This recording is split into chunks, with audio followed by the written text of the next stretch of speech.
Welcome everyone to the latest coffee break webinar by RIB CostX. My name is Francesca Nottingham and I am a CostX consultant in RIB software.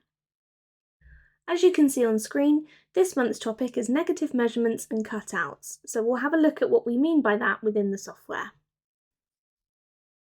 For those of you who don't know what CostX is, or for those who have never used it, CostX is a fully integrated measuring and estimating solution with universal applications, supporting everything from hand-drawn sketches to PDFs, DWGs, all the way through to 3D models, BIM files, and everything in between. As we can see from this matrix, RIB CostX is available in a variety of licenses, ranging from offering all functionality to a fairly limited option depending on your estimating requirements. Delving deeper into each functionality, let's look at the components, breaking down how each of them are cohesive with one another, bringing you an all-in-one service. You have your Takeoff options to start with.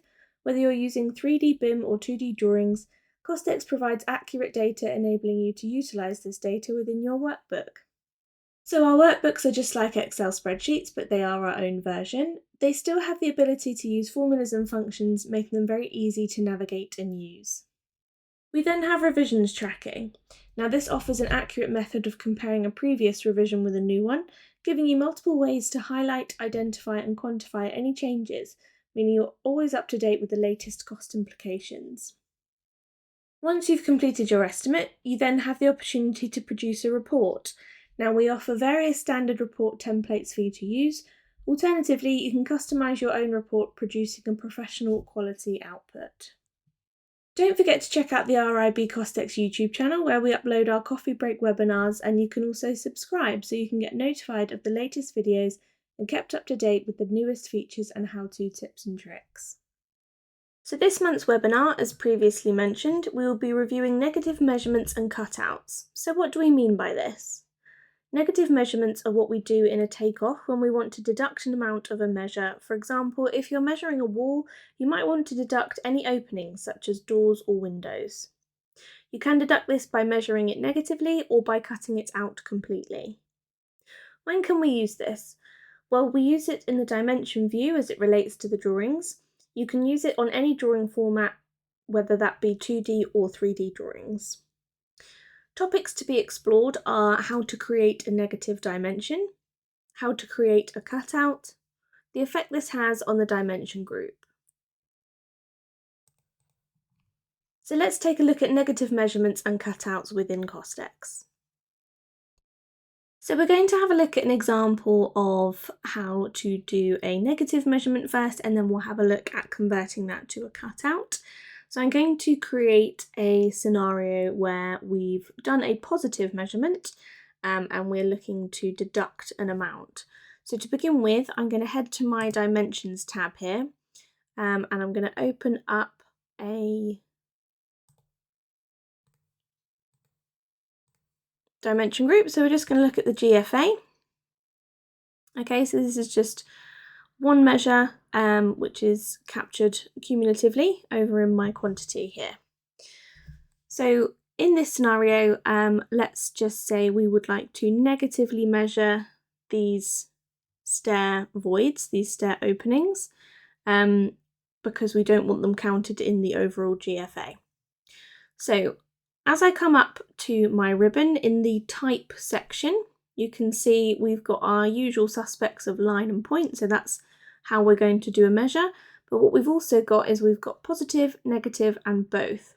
So a positive measurement will be creating exactly what it says, so a positive dimension. So you would be adding in dimensions every time that you do a takeoff. If you switched to negative mode, so this will deduct the amount. So if we started to do a measure, then it would create a minus figure and it would always use the same parameters that the dimension group would have. So for example, if you were measuring positively with a measurement type of an area, then it would negatively measure with a measurement type of area. You can also select both, so it shows up both on the actual screen. So we've only got a positive measurement here, so because when I hover over it, it's obviously got positive figures. And just take note of this, so we've got 5,030.47 meters squared in our GFA, so we're going to start to do a negative measurement. So I'm just going to switch to negative mode. Note that everything's disappeared now because I'm only asking to look at what's been measured negatively. So far nothing has, so we'll go ahead and start doing that. So I'm just going to switch to point mode. And I'm just going to do these stair voids.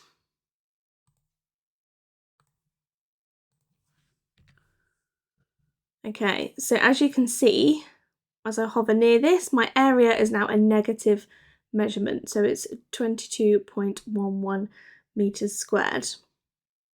Okay, when I click on both, I can see that I've got my positive measurement, and then in red is my negative measurement. Now, over here, we can see that that 22 has been deducted, so we've no longer got 5,030, we've now got 5,008. And when I head to my dimensions, you can see I've done a negative measurement there. Okay, if you just didn't want this negatively and you just wanted to cut that entire area out, you can do that. So all you need to do is just right click over the negative dimension. You would then just head to modify dimensions, and then in the menu, you do actually have the option to make this positive as well, but what we're going to do is convert to cutout. So I'm going to select this, and as you can see, it's no longer considered a negative measurement, but it's actually considered a cutout now. And also what you can see when I hover inside this area is we've now got the length of the cutout and the area of the ground floor area, excluding the cutout, and the length as well. Okay, so those are the two different types. So you've got positive, negative, and you've also got cutting out of an area as well. If you wanted to change the colours, then you can do so. So you just head to your options in File, head to your drawings, scroll down a tad in the menu, and you can see you've got your positive dimension colour and your negative dimension. So to be honest, I would always recommend to keep this as red because it's quite obvious that it's a deduction, but please feel free to change this to anything you would like. And then just click OK.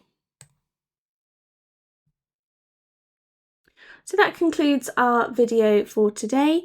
This was just an example for your area mode. You can also have it in length type measurement as well.